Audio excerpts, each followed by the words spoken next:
SYBSC home science semester ચોથું paper number 4 વિષયનું નામ છે organisation and management of ECC centre.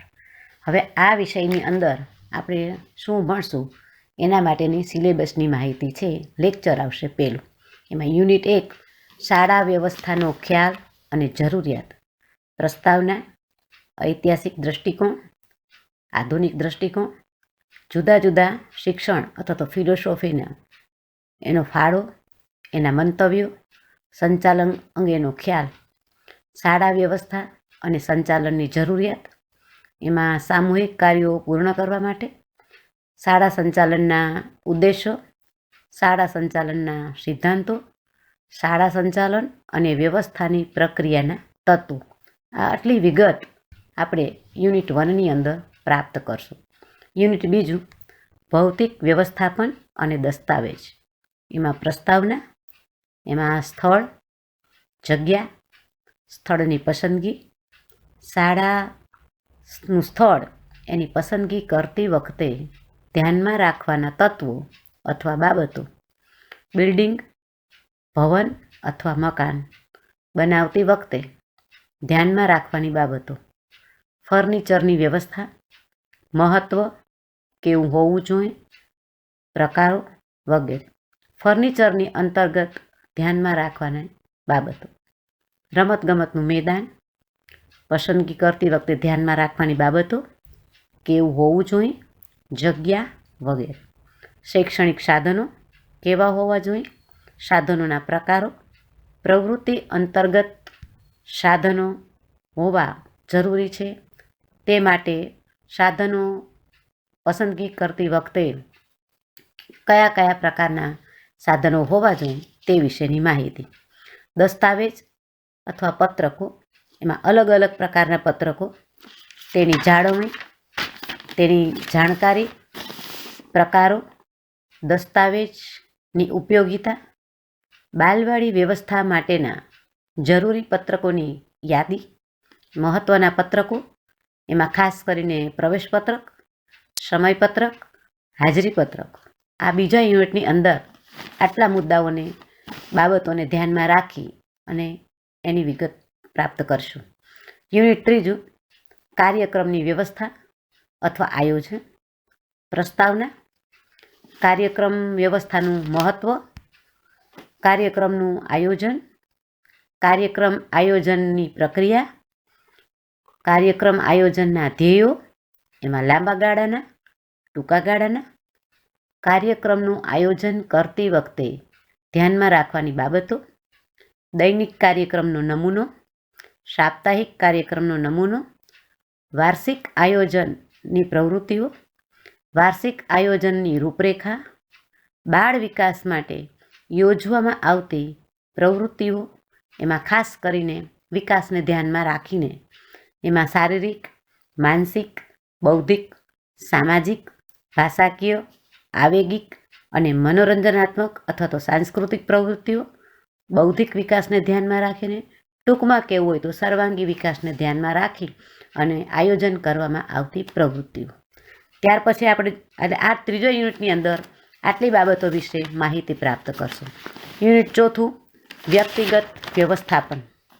પ્રસ્તાવના, પૂર્વ પ્રાથમિક શાળાના કર્મચારીનું મહત્ત્વ, કર્મચારીઓ વચ્ચે પરસ્પર સંકલન અને સહકાર, પરસ્પર સંબંધોના પ્રકાર, વ્યક્તિની ગુણવત્તા અને ભૂમિકા, એમાં આચાર્ય, શિક્ષક, અન્ય કર્મચારીઓ, તેના કાર્યો, તેની ફરજો, લાયકાત, યોગ્યતા અને અન્ય કર્મચારીઓની અંદર તેડાગર, પટાવાળા, ડૉક્ટર, રસોઈ બનાવનાર, આ બધા જ લોકોની લાયકાત શું છે, ફરજો શું છે અથવા તેના કાર્યો શું છે. વાલી શિક્ષક સહકાર અને મહત્ત્વ, વાલી શિક્ષક સંપર્ક દ્રઢ કરવાના ઉપાયો. આટલા મુદ્દાઓ આપણે યુનિટ 4ની અંદર માહિતી મેળવશું. યુનિટ 5 પૂર્વ પ્રાથમિક શાળાનું નિરીક્ષણ અથવા તો ઓબ્ઝર્વેશન. એમાં પ્રસ્તાવના, બાલવાડીનો અર્થ, તેની વ્યાખ્યા, બાલવાડી નિરીક્ષણની જરૂરિયાત, બાલવાડી નિરીક્ષણના ઉદ્દેશો અથવા ધ્યેયો, બાલવાડી નિરીક્ષણના હેતુઓ, બાલવાડી નિરીક્ષણના સિદ્ધાંતો, બાલવાડી નિરીક્ષણના પ્રકારો મુખ્ય કયા છે, વ્યક્તિગત, સામૂહિક અને અન્ય એવા ઘણા બધા પ્રકારો, બાલવાડી નિરીક્ષણની પદ્ધતિઓ, એમાં પ્રત્યક્ષ, પરોક્ષ, તાત્કાલિક, બાલવાડી નિરીક્ષણના કાર્યો, વહીવટી માર્ગદર્શક, જોડાણકર્તા અને અન્ય, બાલવાડી નિરીક્ષણના ગુણો, એમાં સમજશક્તિ, પરખ શક્તિ, ભેદ સમજવાની શક્તિ, વ્યાપક રીતે સમજવું, તટસ્થ રીતે વિવેક બુદ્ધિથી વિચારવું, આ બધા જ મુદ્દાઓને ધ્યાનમાં રાખી અને 5મા યુનિટની અંદર પૂર્વ પ્રાથમિક શાળાનું નિરીક્ષણ કરવું છે તો કઈ રીતે થઈ શકે અથવા તો કઈ રીતે કરી શકાય તે બાબત વિશેની માહિતી અહીંયા આપણે પ્રાપ્ત કરેલી છે. આ હતું બધું થિયરી વર્ક. હવે આપણે એ જોશું કે અહીંયા કોઈ પણ કાર્ય કરવું હોય તો પ્રાયોગિક કાર્ય કરવાનું છે. તો પ્રાયોગિક કાર્ય કરવા માટે થઈ અને કેટલાક પ્રેક્ટિકલોનું અહીંયા સૂચન આપવામાં આવ્યું છે અથવા તો પ્રેક્ટિકલ છે. તો પ્રેક્ટિકલની અંદર કયા કયા મુદ્દાઓનો સમાવેશ થઈ અને આપણને પ્રેક્ટિકલ આપવામાં આવેલું છે. એમાં પ્રેક્ટિકલ 1 એમાં વિઝિટ છે કે જુદા જુદા પ્રકારના એરિયામાં આવેલા જે પૂર્વ પ્રાથમિક શાળાના અથવા તો કેન્દ્રો છે એ કેન્દ્રમાં જઈ અને તેની બ્લુ પ્રિન્ટ તૈયાર કરવી. આ બ્લુ પ્રિન્ટ તૈયાર કરતી વખતે શું ધ્યાનમાં રાખશો, કયા મુદ્દાઓને લક્ષ્યમાં રાખશો તેની માહિતી પણ આપવામાં આવેલી છે. ખાસ કરીને આપણે જે શાળામાં જતા હોય ત્યાં તેના માટે પ્રશ્નોત્તરી પદ્ધતિથી અહીંયા આ કાર્ય કરવાનું હોય છે. પ્રશ્નાવલી પદ્ધતિ, ઓબ્ઝર્વેશન પદ્ધતિ અને ખાસ કરીને મુલાકાત લીધેલી હોય એવા લોકોના સંપર્કમાં રહી અને આ કાર્ય કરવાનું હોય છે. તો પ્રેક્ટિકલ 1ની અંદર આપણે જે તે શાળામાં જઈએ છીએ ત્યાં તેની ભૌતિક વ્યવસ્થા, શૈક્ષણિક વ્યવસ્થા, વાતાવરણ, બાળકોને આપવામાં આવતા જે કાંઈ પ્રવૃત્તિઓ છે તેનું આયોજન, તમામ પ્રકારો, શિક્ષકો અથવા તો બાળકો એમની સાથેના સંબંધો, આ બધું જ જોવાથી બાળકમાં કયા પ્રકારનો વિકાસ થાય છે એ આ પહેલાં પ્રેક્ટિકલની અંદર આપણે જોઈ શકીએ છીએ. કઈ માધ્યમથી, કઈ પદ્ધતિથી ચલાવવામાં આવે છે તે વિશેની ચર્ચા પણ અહીંયા કરવામાં આવતી હોય છે. તો પહેલાં પ્રેક્ટિકલની અંદર જુદા જુદા એરિયામાં, એમાં પછાત એરિયામાં હોય, વિકસિત એરિયામાં હોય, ગ્રામીણમાં હોય, કોઈ પણ એરિયાના જે પૂર્વ પ્રાથમિક કેન્દ્રો છે એ કેન્દ્રોની અંદર જઈ અને માહિતી પ્રાપ્ત કરી અને કોઈ પણ એક આદર્શ બાળ મંદિર અથવા તો પૂર્વ પ્રાથમિક કેન્દ્ર છે આદર્શ છે તો કઈ રીતે આદર્શ છે, એમાં શું આપણને વધારે સારું જોવા મળ્યું તેનું આપણે ઓબ્ઝર્વેશન કરી અને તે કાર્ય કરવાનું છે. બીજું પ્રેક્ટિકલ છે કે પૂર્વ પ્રાથમિક શાળાની અંદર જે પ્રોગ્રામ છે, જે પ્લાનિંગ છે એ પ્રોગ્રામ પ્લાનિંગ જોવાનું છે કે એ લોકોના પ્રોગ્રામો કયા છે, કેવા ગાળાના છે, કેવા સમયના છે, કયા કયા પ્રકારના પ્રોગ્રામોનું આયોજન થાય છે. એમાં દૈનિક કાર્યક્રમ હોય, વાર્ષિક કાર્યક્રમ હોય, અર્ધવાર્ષિક કાર્યક્રમ હોય, માસિક કાર્યક્રમ હોય, આ બધા જ કાર્યક્રમોનું આયોજન હોય છે. તો એ આયોજનની અંદર તમામ પ્રકારના વિકાસોને ધ્યાનમાં રાખી અને પ્રવૃત્તિઓનું આયોજન થયું છે કે નથી થયું તેનું નોંધ કરી અને આ કાર્યને કે છે આગળ વધારવામાં આવે છે. ત્રીજું પ્રેક્ટિકલ છે કે કોઈ પણ પૂર્વ પ્રાથમિક સેન્ટર હોય એનું આપણે મૂલ્યાંકન કરવાનું છે. તો મૂલ્યાંકન કરતી વખતે શું ધ્યાનમાં રાખશું, જે તે શાળામાં જાય છે, જે તે કેન્દ્રમાં જાય છે ત્યાં જઈ એનું મૂલ્યાંકન કરવાનું છે, જોવાનું છે અને એ મૂલ્યાંકન આપણે લેખિતમાં, મૌખિકમાં અથવા તો નોંધ લઈ અને પછી એ કાર્ય આપણે આગળ ધપાવવાનું હોય. તો કઈ રીતે તમે મૂલ્યાંકન કરશો, બાળકોને પૂછીને મૂલ્યાંકન કરવાનું છે, એ લોકોના શિક્ષકોની સાથે તમે સંબંધ રાખી કે પ્રશ્નોત્તરી કરી અને કરશો, એટલે પ્રશ્નોત્તરી પૂછીને પણ થઈ શકે, આપણે જોઈ અને પછી લખી શકીએ, કઈ રીતે નોંધ લેવાની છે એ કાર્ય કે છે આ પ્રેક્ટિકલ દ્વારા અથવા તો મૂલ્યાંકન દ્વારા થઈ શકે છે.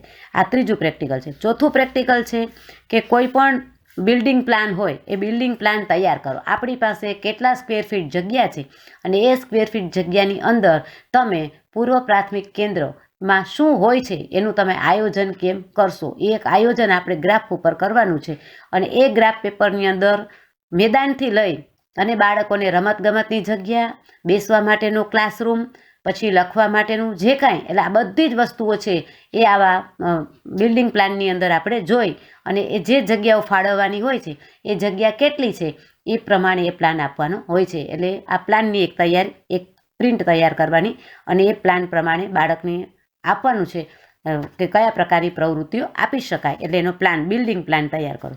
પછીનું 5મું પ્રેક્ટિકલ છે કે કોઈ પણ સેન્ટર હોય પૂર્વ પ્રાથમિક, એ પૂર્વ પ્રાથમિક સેન્ટરની અંદર કયા કયા પ્રકારના ડોક્યુમેન્ટ્સ અથવા તો દસ્તાવેજો રાખવામાં આવે છે. હવે આપણે આગળ પણ જોઈ ગયા કે ઘણા બધા પ્રકારના દસ્તાવેજો આવા સેન્ટરની અંદર હોય છે.